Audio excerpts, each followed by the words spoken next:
మహాత్మా జ్యోతిరావు పూలే వర్ధంతి కార్యక్రమాన్ని ప్రభుత్వం అధికారికంగా నిర్వహించాలని ఆంధ్రప్రదేశ్ బీసీ ఫెడరేషన్ రాష్ట్ర కన్వీనర్ పప్పు దుర్గా రమేష్ డిమాండ్ చేశారు. ఆంధ్రప్రదేశ్ బీసీ ఫెడరేషన్ ఆధ్వర్యంలో తొలి సామాజిక విప్లవకారుడు మహాత్మా జ్యోతిరావు పూలే 135వ వర్ధంతి కార్యక్రమాన్ని కాకినాడ స్థానిక జీజీహెచ్ వద్ద గల పూలే విగ్రహానికి పూలమాలలు వేసి నివాళులర్పించడం జరిగింది. ఈ సందర్భంగా ఆంధ్రప్రదేశ్ బీసీ ఫెడరేషన్ రాష్ట్ర కన్వీనర్ పప్పు దుర్గా రమేష్ మాట్లాడుతూ మహాత్మా జ్యోతిరావు పూలే వర్ధంతి కార్యక్రమాన్ని ప్రభుత్వం అధికారికంగా నిర్వహించాలని, లేని ఏళ్ల బీసీ సంఘాల ప్రజా సంఘాలు కలిపి నిర్వహిస్తామని తెలిపారు. అలాగే మహాత్మా జ్యోతిరావు పూలే, సావిత్రిబాయి పూలే జీవిత చరిత్రలను పాఠ్యాంశాలలో చేర్చాలని డిమాండ్ చేశారు. ఈ కార్యక్రమంలో మన్నే నాగేశ్వరరావు, జగ్గారపు మల్లికార్జున, కె మణి, సత్య తదితరులు పాల్గొన్నారు.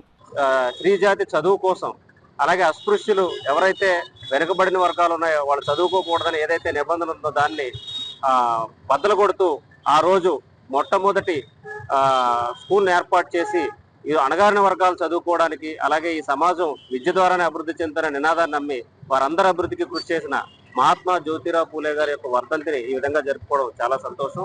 ముఖ్యంగా మేము ప్రభుత్వానికి విన్నవించేది ఏంటంటే, ఈ బీసీ కార్పొరేషన్ కానీ ప్రభుత్వానికి కానీ మేము విన్నవించేది కేవలం జయంతి కార్యక్రమాలే కాకుండా వర్ధంతి కార్యక్రమాలు కూడా ప్రభుత్వం అధికారికంగా నిర్వహించాలని చెప్పి మేము బీసీ సంఘాల తరఫున డిమాండ్ చేస్తా ఉన్నాం.